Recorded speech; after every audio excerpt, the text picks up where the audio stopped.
Hey everyone, welcome to AP Calculus ABBC course, and in this session we are going to start unit 2, which is derivative or differentiation, its definition and basic derivative rules, which weighs around 4 to 7% for the BC student and around 10 to 12 for the AB students.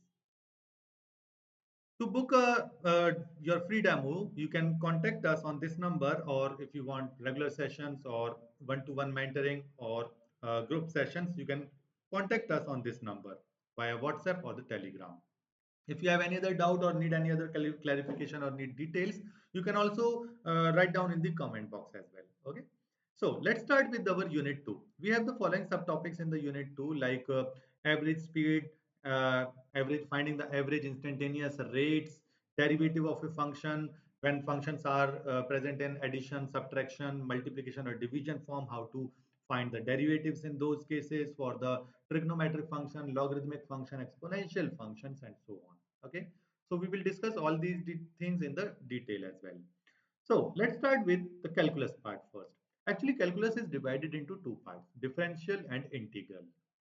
Calculus mainly deals with the continuous changes, okay, not with the discrete changes. So we will always talk about the continuous changes, and we have already seen from the previous session from the concept of limits how to find the value of a function in the neighborhood of some point. If you have not seen that, please go watch that lesson first.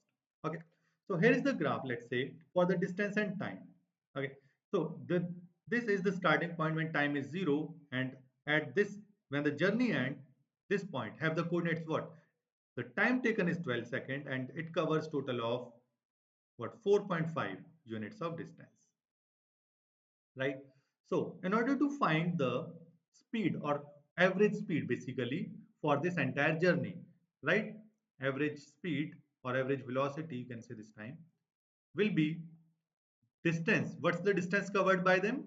4.5 minus 0. And time taken by them is what? 12 minus 0. So what is that? Actually, it is gradient. Nothing but the gradient, right?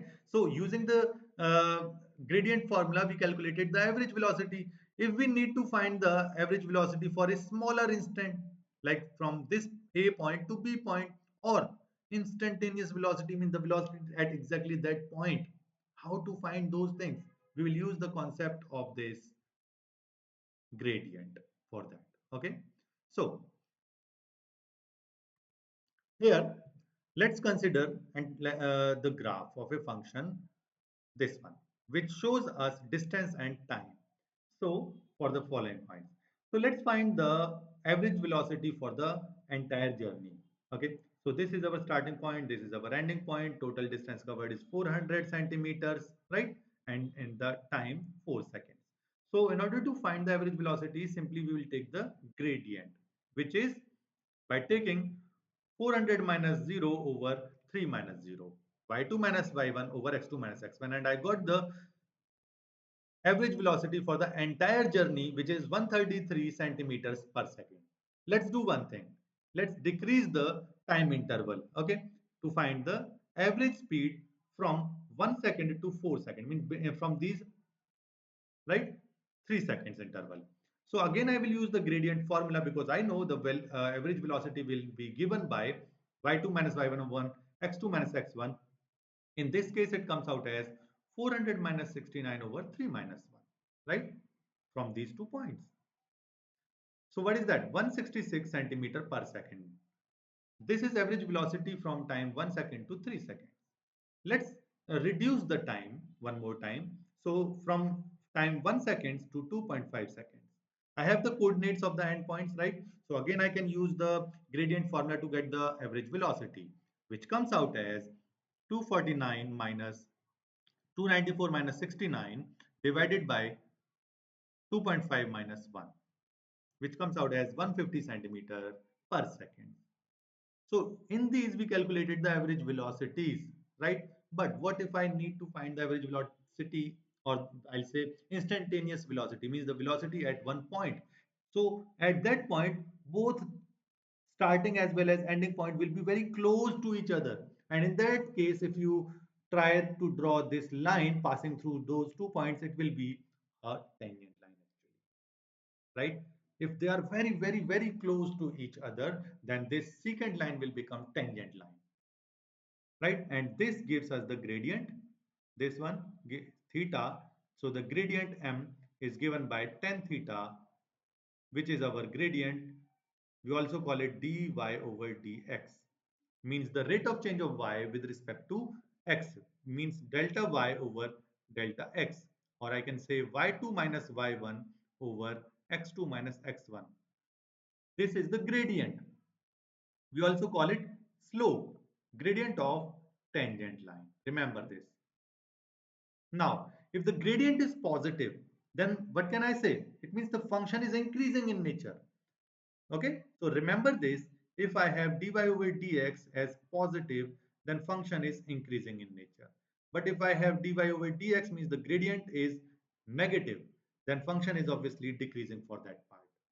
Okay, dy over dx gives the rate of change of y with respect to x.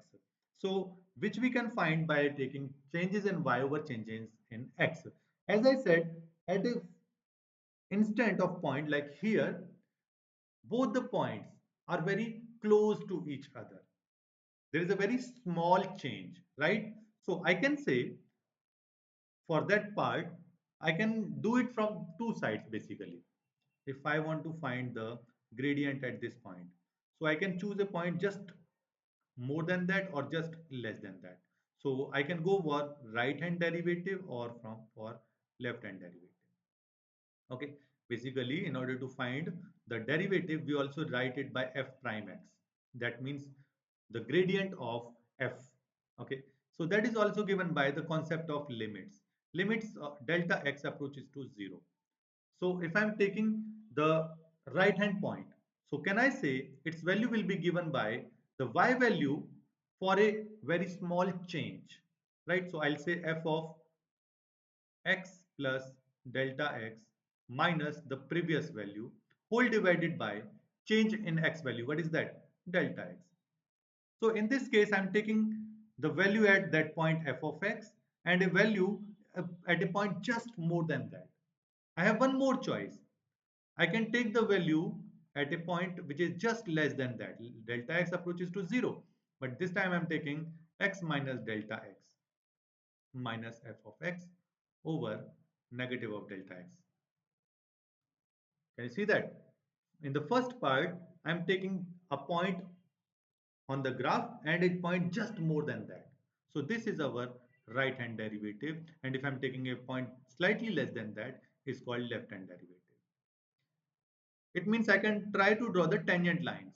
The thing is, if we get more than one tangent, means the tangent at right hand point and the tangent at left hand point, if these two gives you the same slope, then we say function is differentiable. If the slopes are different, function is not differentiable at that point. Okay. For example, let's consider this graph. Okay. Here, at this point, if I draw the tangent line, it will be somewhere here. And at this point, obviously, the tangent line is going to have a different slope because there is a break, right? There is a break in the function. So here function is not differentiable at this point because we cannot find the exact value also if there is a hole, right? But even if there is no hole, but slow gradients are different for left as well as right point, then function is not differentiable. Okay. So in this way, you can find the instantaneous rates by taking the either left hand or right hand derivative definition. This is definition of the derivative, which we can solve by using the concept of limits. And I already told you the meaning of gradient of the tangent line and how to calculate it and what it means if it is positive, negative, or what happens if it is 0. It means if the gradient is 0, dy over dx is equals to 0, it means the tangent is parallel to x-axis. Parallel to x-axis in that case. Okay. So consider this situation. We have the graph. Okay. Now if I want to find the gradient at this point, so I will take this point. Let's say this is f of x. I have another point over here which is f of x plus delta x and a point over here f of x minus delta x. Okay. So I can find the tangent line using fx, and this is f minus, let's call it f minus, and this is f plus. So f and f minus gives you a tangent line. If the gradient is same for f and f plus, then the function is differentiable. Okay. So this is the definition. As I said, it is for right hand derivative. You can choose any definition. If this says use the quotient definition, okay, I'll show you. In the question, if it says use the difference quotient for to verify that the derivative of this function y equals 2x minus 1 is 2, that we have to find using this definition. So we have what? F of x as 2x minus 1, and our f of x plus delta x, where delta x is very small number, okay, 2 times, just replace your x by x plus delta x minus 1. Okay, now you use this definition, substitute the values in this one. So what I get? I will get 2 times x plus delta x minus 1 minus 2x minus 1. Okay, this part over delta x. Now simplify it. 2x and 2x gets cancelled, minus 1 gets cancelled, and you are left with 2 delta x over delta x. And again, delta x can be cancelled out. It's not 0 actually. It is a number which is approaching to 0. That's why we can cancel out these two. Okay, it is not exactly 0. It is a number which is approaching to 0. So what's the answer? Yes, 2 is the value. That's it. Okay. So next one is that a question that I'm going to give you. Find the gradient of fx is equals to x squared plus 1 at x equals to 5. It means here you have to find the derivative using the quotient, okay, difference quotient formula, and at the end you have to substitute x equals to 5 in that. Okay, so that was the difference quotient definition. Now let's find the conditions for which the differentiation or the derivative of a function does not exist. Okay, so function is not differentiable at the points if we have this type of situations, like there is a first case, there is a sharp point. As you can see here for this graph, at this point C, this is x equals to C, for a point just left to it and for a point just right to it, obviously the gradients will be different, right? So at this sharp point, the function is not differentiable. Even it is continuous here, but it is not differentiable. Remember this, continuous but not differentiable, because there is a sharp point over here. Okay. Next is, let's consider this situation. Here what we have, there is a function, there is a break in that one. Okay. Discontinuous function. So at this point, if you see, function is discontinuous at x equals to c. So if you try to draw the tangent line or the gradient you try to find will be different for left and right. So that's why this function is also not differentiable as well as it is discontinuous. Okay. So either you have a sharp point or the function is discontinuous. What about third case? In this case, function is continuous. There is no break, there is no sharp point, but still there is some problem at some point here, where the tangent line at that point will be vertical. So this is your x equals to c point, let's say.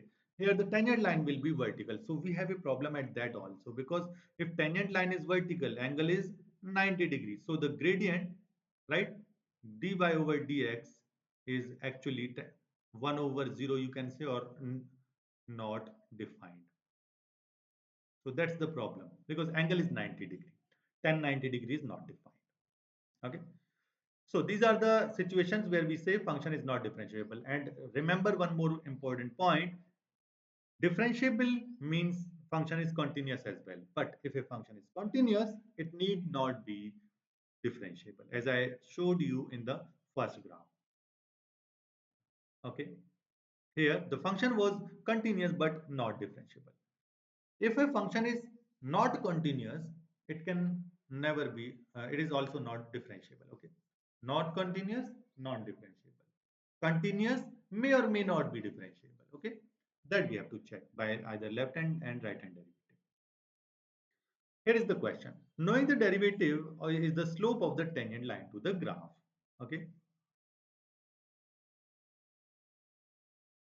to the tangent line of the graph. Answer the following question for the p of x.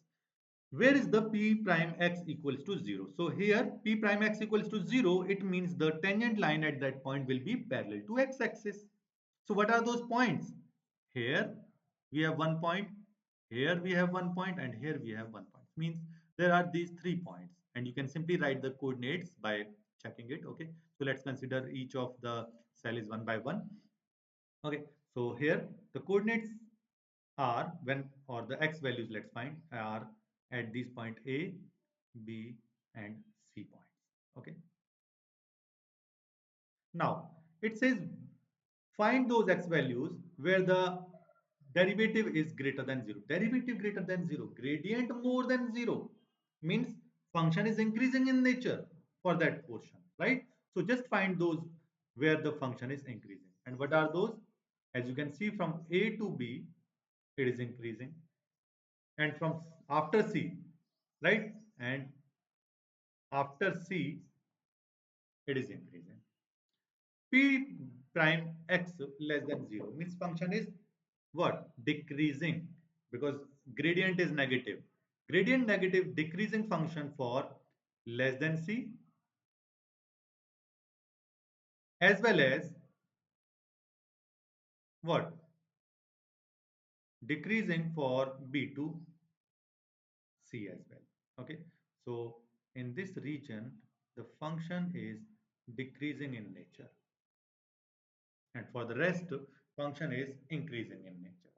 So in this way you can use the derivative, okay, for checking the whether the function is increasing in nature or decreasing in nature.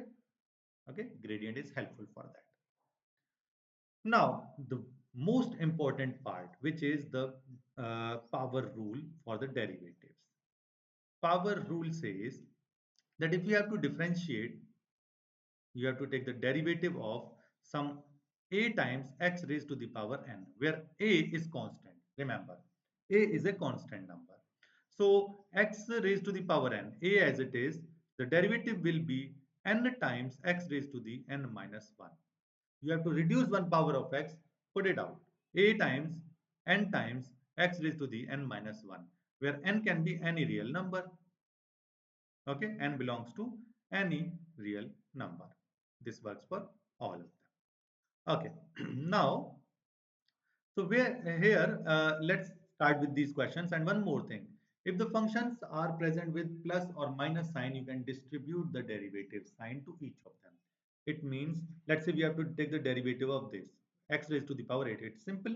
Dy over dx is nothing but 8 comes out, reduce one power of x, which is x raised to the 7.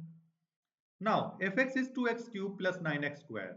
So, two functions are there. So, you have to take the derivative for each of them separately because they are separated by plus sign.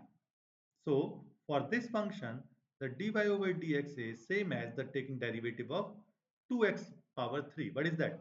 2 times 3 times x square. So, can I write it 6x square? Similarly, second one, 9x square. What is that?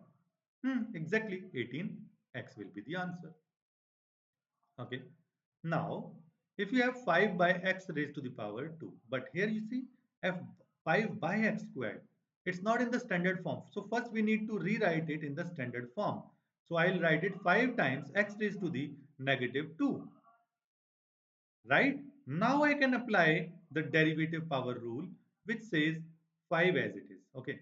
So the derivative of x raised to the negative 2 will be negative 2 comes out, reduce 1 power of x. So it will become x raised to the negative 3. And in short, the final answer is 10 over x raised to the 3. Okay, with a negative sign. Next part.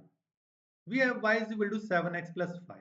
So let's take the derivative of 7x. So what is that? For the 7x, 7 is constant and the derivative of x will be what? Yes, it is 1 because d over dx of x only. It means you are finding the rate of change of x with respect to itself. It's always same, 1. Okay. And whenever you are taking the derivative of a constant number, its derivative is always 0. Why? Because for the constant, there is no change, right? There is no rate of change. Or you can use the power rule for that. It gives you the same result. Okay. Now, we have 7x plus 5 equals to 7 only. Because 7 times 1 plus for the 5 it is constant number, it is 0. Okay. So in this way, you can find your solutions. Now, let's do it for x squared minus 1 times x plus 5. Here we have two ways actually to do this question. One is the product rule that we will discuss in the next session. But here, if we have to solve it using the above concept only, so let's do it. For that, first you need to rewrite it in the simplest form. It is not in the standard form right now. So x squared minus 1 gets multiplied with x plus 5 first. So do it term by term. So it gives x squared times x plus 5, then take a negative sign 1 times x plus 5. X plus 5 gets multiplied with both x squared and minus 1, which gives me x squared times x raised to the 3 plus 5x square and then minus 5x minus 5. So this is my function now.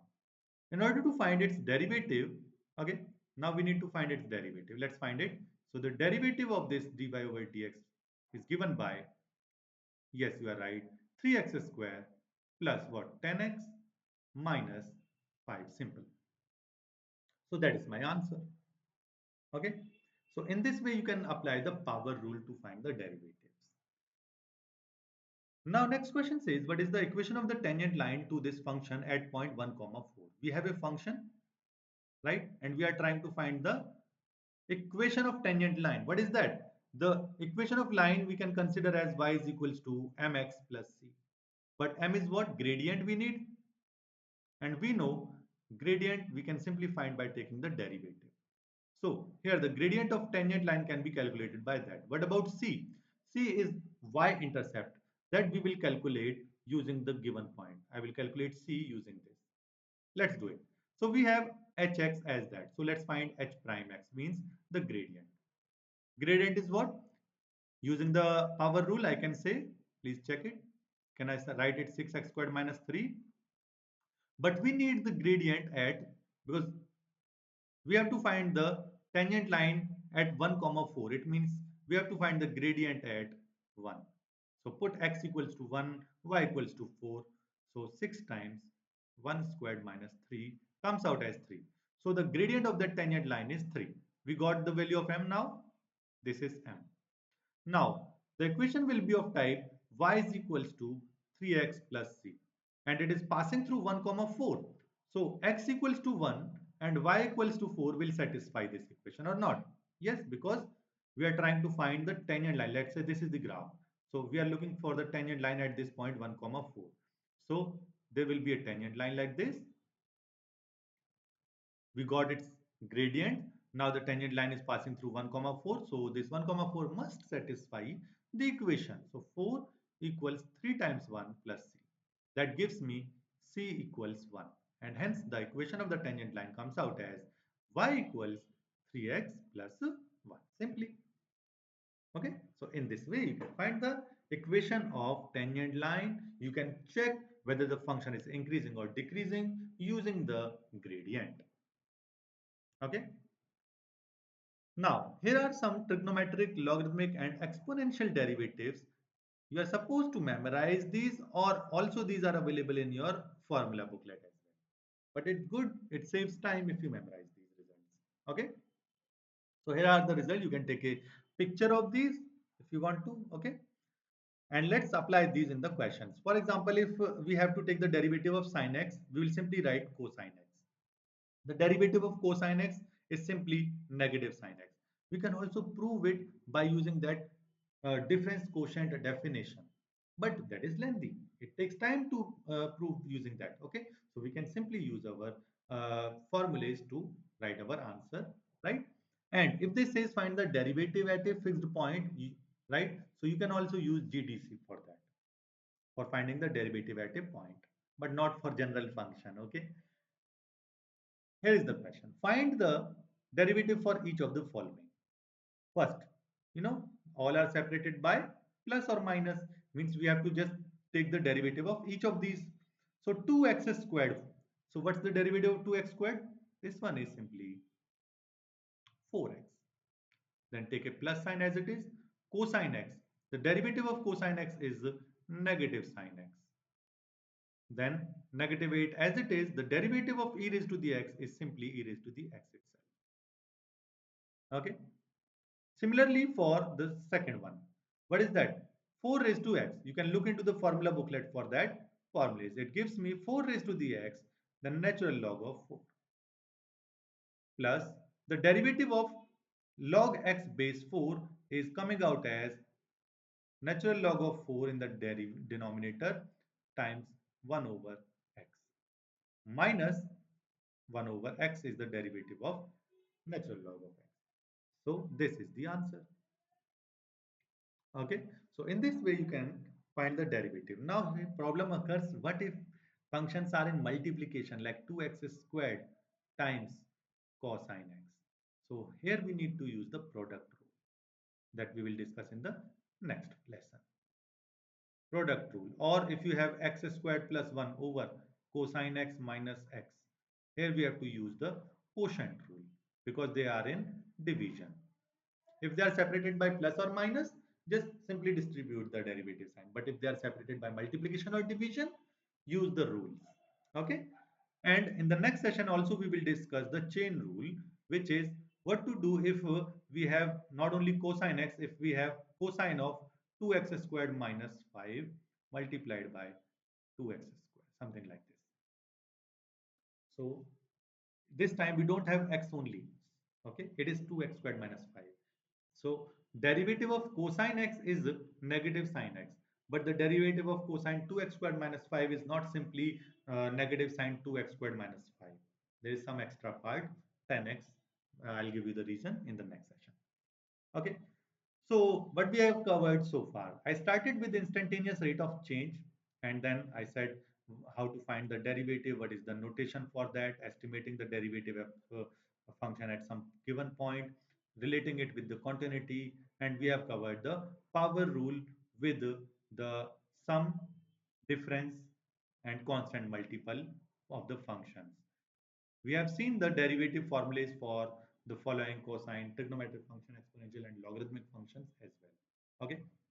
So that's it for this session. I hope you got these, and if you have any other question, you can always ask it in the comment box, or you can contact us on this number and feel free to book your demo for the regular class or one-to-one tutoring or group sessions as well. Okay. Bye bye. Take care. See you in the next part. Keep watching. Keep learning.